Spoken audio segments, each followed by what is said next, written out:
They say New York City never sleeps, but in the theater district, there's a different kind of restlessness. It's not the noise of traffic or the glow of Times Square, it's the hum of creation, the electric buzz of people pouring their souls into something bigger than themselves. That's where I was when my life split into before and after.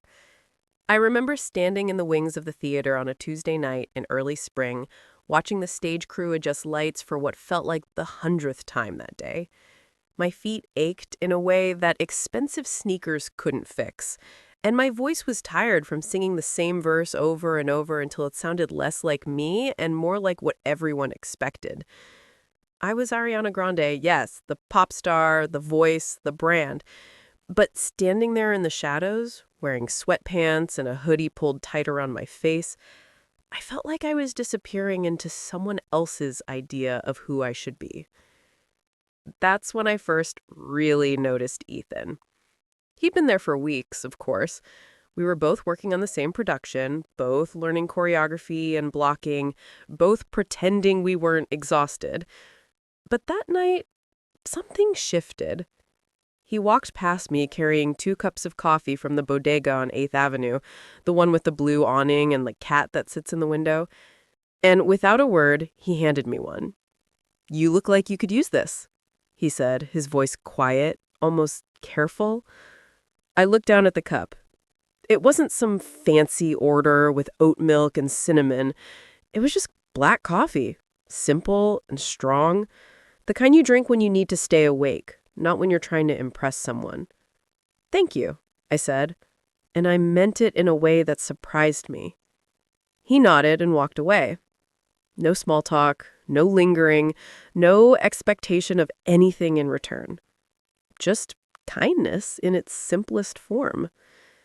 I didn't think much of it at the time, but looking back, that was the beginning.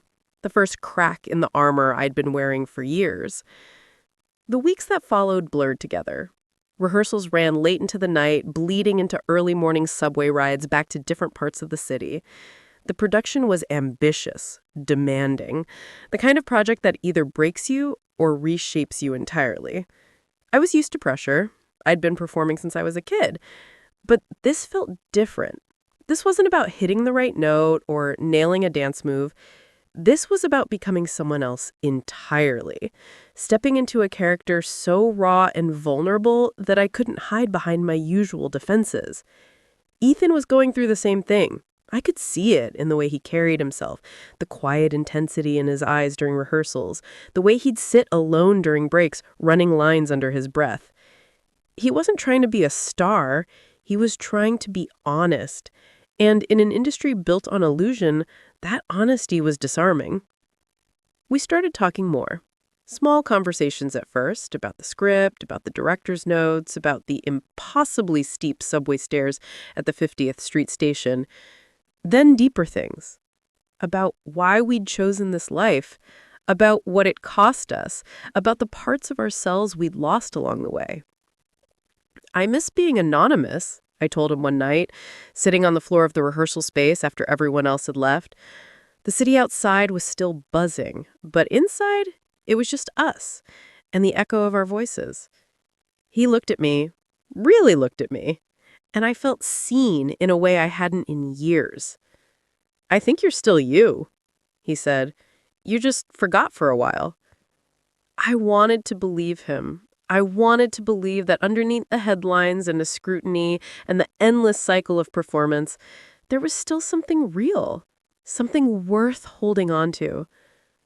But the world outside the theater had other plans. The first photo surfaced on a gossip site on a Thursday morning. It was grainy, taken from across the street, Ethan and I leaving the theater together, laughing about something I can't even remember now. The headline was immediate and cruel. "Ariana Grande's new romance?" I felt my stomach drop. We weren't even together. We were barely friends. But the narrative had already been written, and the truth didn't matter. The comments came fast. People dissecting my life, my choices, my past relationships. People who didn't know me, didn't know Ethan, didn't know anything about what we were actually going through. They had already decided who we were and what we'd done. And the worst part? I couldn't even defend myself without making it worse. That's when the real storm began. The thing about New York is that you can be both invisible and exposed at the same time. You can walk down Bleecker Street in sunglasses and a baseball cap, blending into the crowd, and still feel like every camera phone is pointed at you. That's how I felt in the days after the first photo leaked. Ethan and I barely spoke about it at first. What was there to say? We both knew how this worked. Once the story starts, it doesn't stop. It mutates, grows, takes on a life of its own until the truth is buried under layers of speculation and rage. Rehearsals became harder, not because the work itself had changed, but because the energy around us had. People looked at us differently, some with pity, some with judgment, some with that voyeuristic curiosity that makes your skin crawl. The director pulled me aside one afternoon and asked if I was okay to continue, as if my personal life was somehow a liability to the production. "I'm fine," I said, even though I wasn't. Ethan was quieter than usual. I noticed it in the way he kept his distance during breaks, the way he avoided eye contact when other people were around. He was protecting himself, and I didn't blame him, but it also made everything feel lonelier. One evening, after a particularly brutal rehearsal where I'd messed up the same scene 3 times in a row, I found myself walking through Central Park instead of heading straight home. It was late April, and the cherry blossoms were just starting to bloom, petals drifting down onto the paths like snow. I sat on a bench near the Bethesda fountain and let myself cry for the first time in weeks. I wasn't crying because of the headlines or the photos. I was crying because I felt trapped. Trapped in a narrative I didn't write. Trapped in a life that didn't feel like mine anymore. Trapped between who I was and who everyone needed me to be. "Hey." I looked up, startled. Ethan was standing a few feet away, hands in his pockets, looking uncertain. "I saw you leave. I just... I wanted to make sure you were okay." I wiped my eyes quickly, embarrassed. "I'm fine." "You don't have to be." Something about the way he said it, not as a challenge, not as a demand, just as a simple truth, broke something open inside me. "I don't know how to do this," I admitted, my voice cracking. "I don't know how to keep going when everyone's already decided what the story is." He sat down beside me, close enough that I could feel the warmth of him in the cool evening air. He said, "Maybe we stop trying to control the story. Maybe we just live it." I looked at him, really looked at him, and for the first time in weeks, I felt something shift. Not relief exactly, more like permission. Permission to stop fighting so hard, to stop defending, to stop pretending I had all the answers. "I'm scared," I whispered. "Me too." And somehow that made it easier. We sat there for a long time, watching the fountain, watching the city move around us. Neither of us had the answers. Neither of us knew what came next. But for the first time since the madness started, I didn't feel completely alone. When we finally stood to leave, Ethan offered me his jacket. It was an old Navy zip-up, worn at the elbows, the kind of thing you hold on to because it feels like home. "You'll freeze," I said. "I'll be fine," he said, draping it over my shoulders anyway. We walked back toward the subway together, not touching, not talking, just existing in the same space. And maybe that was enough. But the world wasn't done with us yet. The next morning, there were more photos.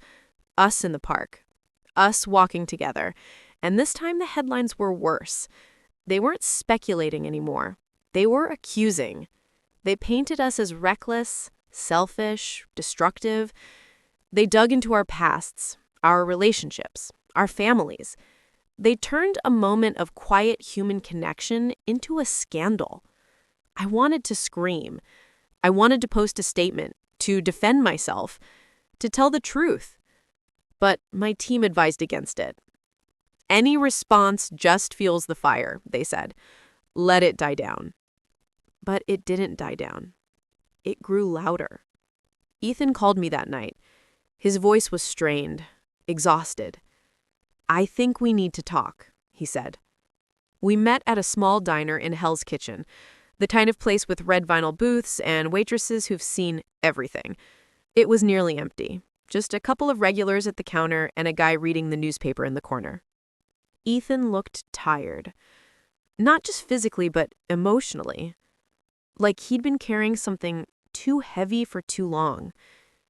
I don't know if I can keep doing this, he said, stirring sugar into his coffee, even though he didn't drink it sweet.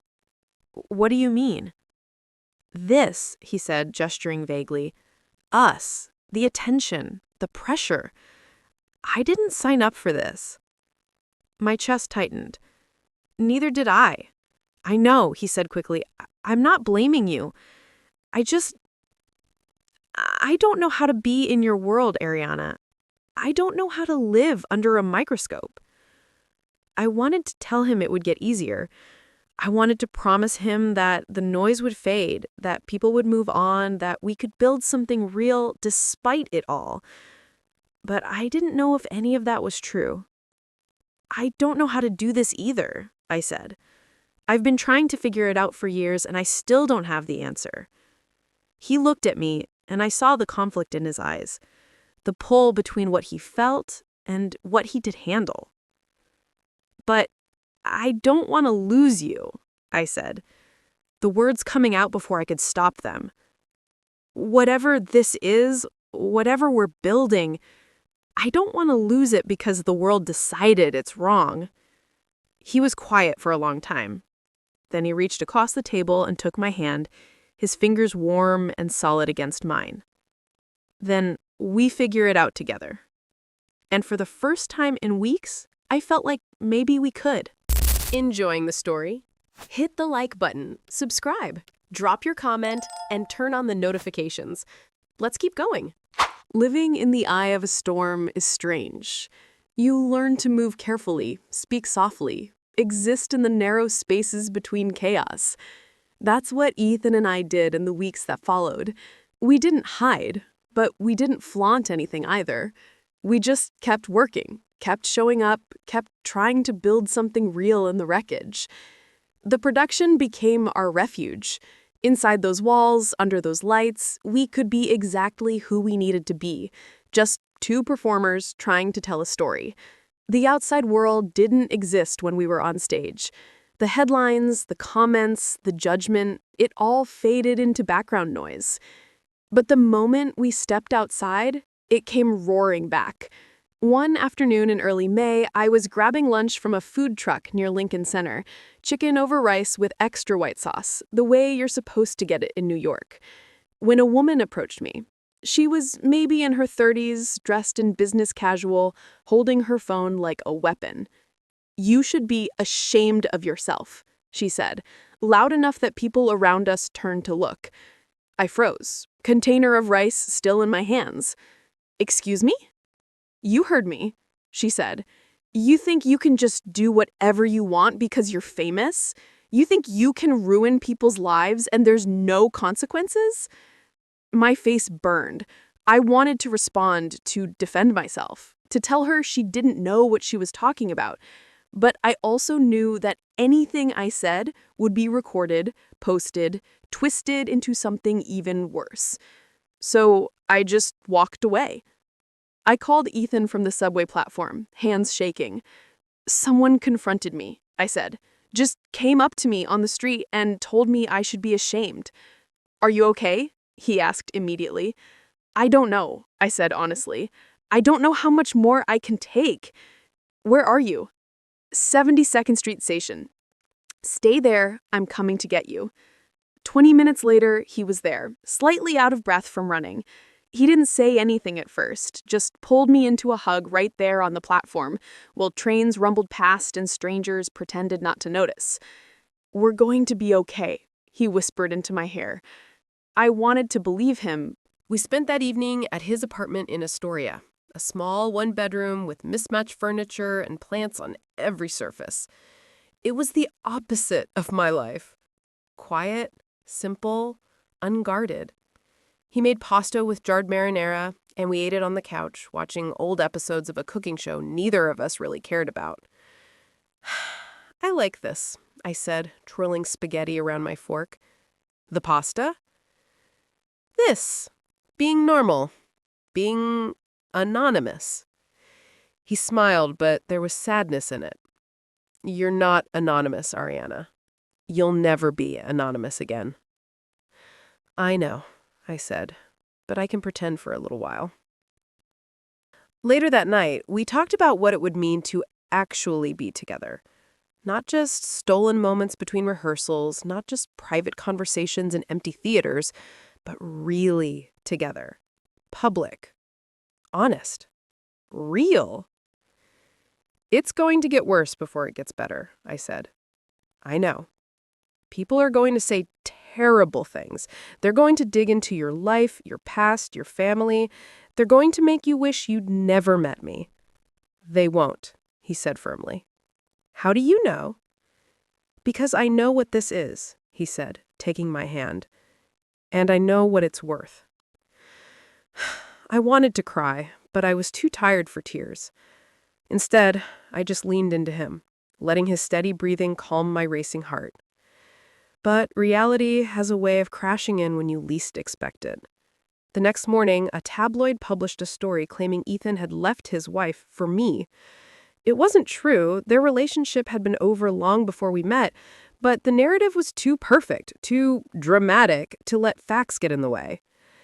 The article painted me as a homewrecker, him as a fool, and our entire connection as nothing more than selfish destruction.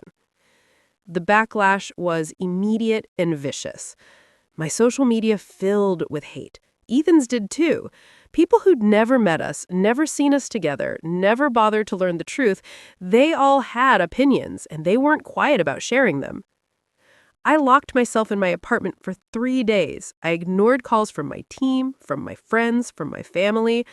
I just sat in the dark, scrolling through comments until the words blurred together into one long scream of judgment. On the 3rd day, Ethan showed up at my door. "Let me in," he said through the intercom. "I can't do this right now. I'm not leaving." I let him in because I didn't have the energy to fight. He found me on the floor of my living room, still in the same clothes I'd been wearing for days, phone clutched in my hand like a lifeline. "Give me that," he said gently, taking the phone and setting it across the room. "They hate us," I said, my voice hollow. "They hate the story they made up. They don't know us." "It doesn't matter. The story is all that matters." He sat down beside me, close enough that our shoulders touched. "Do you regret this?" he asked quietly. "Do you regret me?" I looked at him, really looked at him. At the worry in his eyes, the tension in his jaw, the way he was trying so hard to hold us both together. "No," I said. "I don't regret you. I just wish the world would let us breathe." Then we make space to breathe. We stop trying to convince everyone we're right. We just live and let them think whatever they want. It sounded impossible, but also somehow like the only answer. There's a moment in every storm where you realize you can either keep fighting the wind or learn to move with it. Ethan and I reached that moment in late May, sitting on the roof of his apartment building as the sun set over the Manhattan skyline. We just finished our final dress rehearsal. The show was opening in 2 days, and despite everything, despite the scandal, the scrutiny, the endless noise, we'd made it through. We'd created something beautiful, something that had nothing to do with headlines and everything to do with art. I used to think I had to have all the answers. I said, watching the city lights flicker on one by one. That if I just worked hard enough, controlled enough variables, I could make everything perfect. And now? Ethan asked. Now, I think perfection is a trap, I said. And maybe the real answer is just showing up honestly, even when it's messy. He was quiet for a moment, then said, I told my family about us. About you. I looked at him, surprised. What did they say? They were worried at first, he admitted. They've seen the headlines, they've heard the stories, but I told them the truth, that you're kind and real, and that being with you makes me want to be braver. My throat tightened. What if it doesn't work? What if the pressure becomes too much? Then we'll figure it out, he said simply, but I'd rather try and fail than never try at all. The show opened on a Thursday night to a packed house. I could feel the weight of expectations in the air, could sense the audience waiting to see if the scandal would overshadow the performance. But the moment the lights came up and the music started, all of that fell away. We were just two people telling a story. And we were good. Better than good. We were honest and raw and completely present, and the audience felt it. I could hear it in the silence during the heavy moments, in the laughter during the light ones, in the thunderous allahs at the end. Backstage afterward, Ethan found me in my dressing room, still in costume, makeup streaked from crying during the final scene. We did it, he said, grinning. We did, I agreed. And then I kissed him. It wasn't our first kiss, but it was the first one that felt like freedom. Like permission to stop hiding, stop apologizing, stop living for everyone else's approval. When we pulled apart, he was smiling. You know people are going to talk about this, right? Let them, I said. I'm done living in fear of what people think. And I meant it. The reviews came out the next morning. Most of them focused on the performance, the chemistry, the emotional depth of the production. A few mentioned the real-life drama between Ethan and me, but even those acknowledged that whatever was happening off-stage, we'd managed to channel it into something powerful on-stage.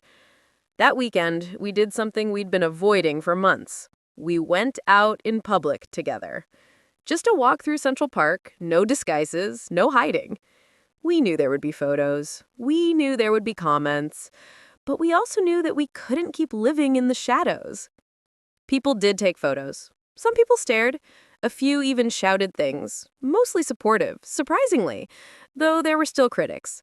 But mostly, we were just two people walking through the park on a beautiful Saturday afternoon, holding hands and talking about nothing in particular. This is nice, Ethan said. It is, I agreed. Think we can do it again? I think we have to, if we want this to be real. And it was real. Messy and complicated, and public in ways that made me uncomfortable, but real. We didn't have all the answers. We didn't know if the relationship would last, if the scrutiny would ever truly fade, if we could build a life together under the weight of constant attention, but we were trying, and that felt like enough. Looking back now, I realize that the story the world told about Ethan and me was never really about us. It was about projection, about judgment, about people's need to categorize and control things they don't understand.